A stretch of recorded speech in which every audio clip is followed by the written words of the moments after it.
Колку човтек имам јадено како нагајето, да го поташтва да јади боцовки црнчина, разбирате. Кој сега мене ќе ми ја врати мојата младост, што ја отадово и близово и во централен затвор, во Босна отидо 49-та, се вратим 51-та. Добро, благодарам многу. Благодарам многу. Сега кога го слушате, искрен налез, дали и вие се прашувате кој ќе ви ја плати младоста?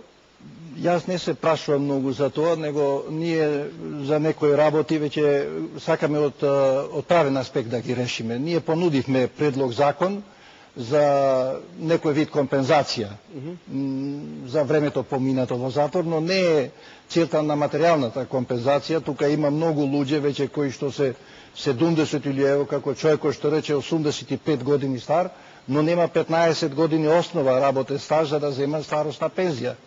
Значи, за реализирање на нашите барања ние контактираме и со представници на Сдружение на македонци, политички затвореници македонци, нарочито со иницијатива на председателот на собранието. Ние реализиравме таков состанок, затоа ние му сме многу благодарни.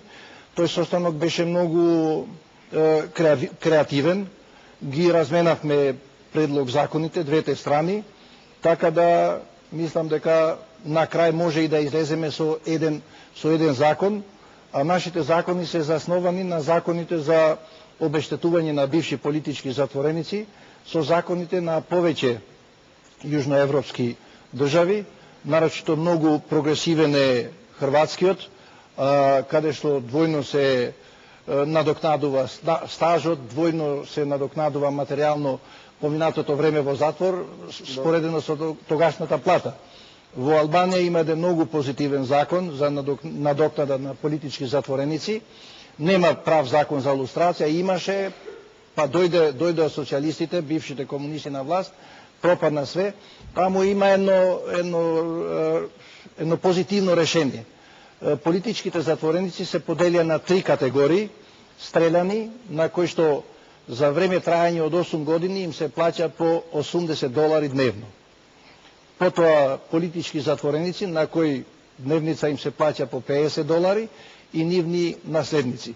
За нас не е многу важно не е важна материјалната надокнада, но за нас е важна еднаш и за секогаш од општеството да се тргнат тие структури кои што ја креираа таа политика, а нажалост таа политика и поврзаност на таа УДБА со МВР структурите и ден денес функционираат и се многу близко врзани, бидејќи иста е методологијата на работа. Поважани Костова, Бачев, Руси, Ачковска и Петровски се мои вечерашни гости.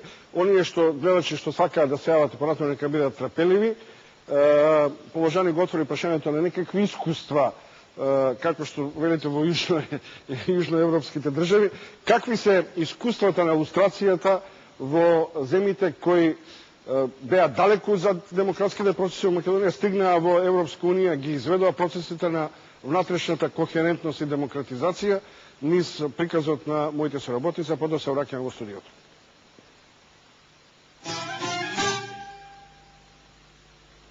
Црни листи